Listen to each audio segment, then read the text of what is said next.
Games are more dope now than they've ever been before. Like, I know you've all seen the 𝘈𝘊𝘞𝑗 gameplay from a few months ago. When this popped up on my timeline, I didn't know it was a game and, got a little scared like, yo, really? But this is a video game. A video game made with Unreal Engine 5 and a huge testament to the next age of gaming we're about to soon reach. Now, I could praise gaming for what it's become all day and all night long, the list goes on and on for the shit we've been able to do and see. But there's a good amount of people out there in the world who will solely forever believe that no matter how far we go into gaming in the future, the old and classic generation of gaming will always be more enjoyable than today's games. And I'm not saying there's anything wrong with that take or something. I mean, at the end of the day, it's all just pixels that we're talking about, and I'm just a human inside of a rectangle talking to you about these pixels. If I'm real.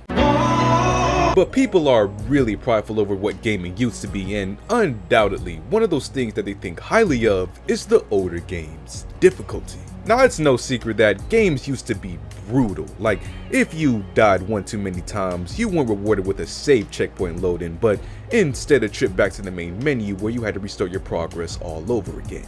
They didn't give a fuck about your feelings. The earlier age of gaming bred a lot of kids to be more patient and overall get more skill, which is a little bit in contrast to today's games that focus less on being difficult and more on giving you a thorough experience that takes you through the entire game. Now, obviously, that's not true for all games out today. I mean, I'm sure any Dark Souls players out there watching this video probably have emotional battle scars, but still, a good amount of releases are far more accessible for various levels of players than ever before. But why is that? Why did that happen? How did gaming go from something much more skill gap to how it is today? What made the developers switch up the tone in these games? Well, you got the questions and I got the answers. To the best of my ability, I'm not a professional. So hopefully after this video, you'll have a better understanding as to why games have gotten easier.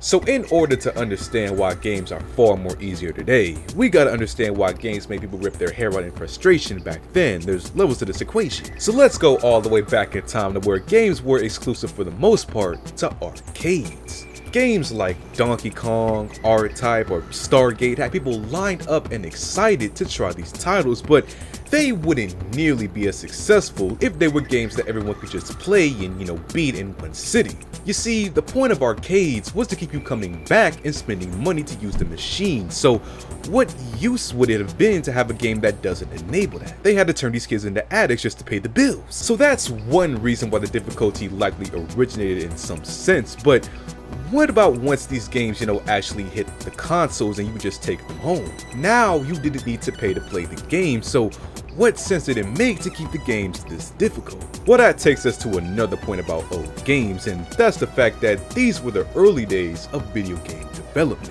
Game creators made these games completely from scratch with no prior knowledge on video game production or work outside of the primitive titles that were already out at the time. They couldn't get too creative with these games because of the time period, so they opted to just focus on gameplay and making it worthwhile playing. Keep in mind that they barely had space for these games. The PS1 memory card was only like 1 megabyte? To put that in perspective, my computer farts out like 50 of those every other day. So because of this, they just focused on adding as much gameplay as possible, whether it was balanced or not, to make the game worthy of being played multiple times. And that more or less sums up the early generation of gaming. Now, what about right now? Well, like I said in the beginning of the video, games have come a long way, and what started as just a small team of developers making a title has turned into full studios working to create one game, even if they get laid off by the boatload every other day. What's going on in Blizzard right now? Y'all tuned in? These studios put a lot of money into these games, so naturally they want gamers to have the full experience and showcase all of their hard work. So instead of having games like Contra where you struggle to get through the stages on the verge of tears and questioning your sanity, you have games like Final Fantasy 16 with its all new accessibility features that aid your experience as a casual player. And it goes without saying that gaming has a much larger audience than before, with a wide range of players from all types of skill levels, so it makes sense that they make the titles overall much more neutral. Not to mention the growing low attention span of people nowadays. Our society is doomed with the need of instant gratification. I wish that was a joke. But even though games have a base level of non-demanding gameplay, most titles still allow you to have difficulty adjustments to accommodate for any kind of skill level. So it's not like all the games just got Winnie Hut Jr. on us. They just present themselves as games more accessible for a wider audience, for anyone, you know, trying out a title. And that's basically where we're at today with games. Even though a lot of new releases may turn off certain players, with the abundance of the different types of games out there, you can most likely find the title that you'll enjoy no matter your skill level.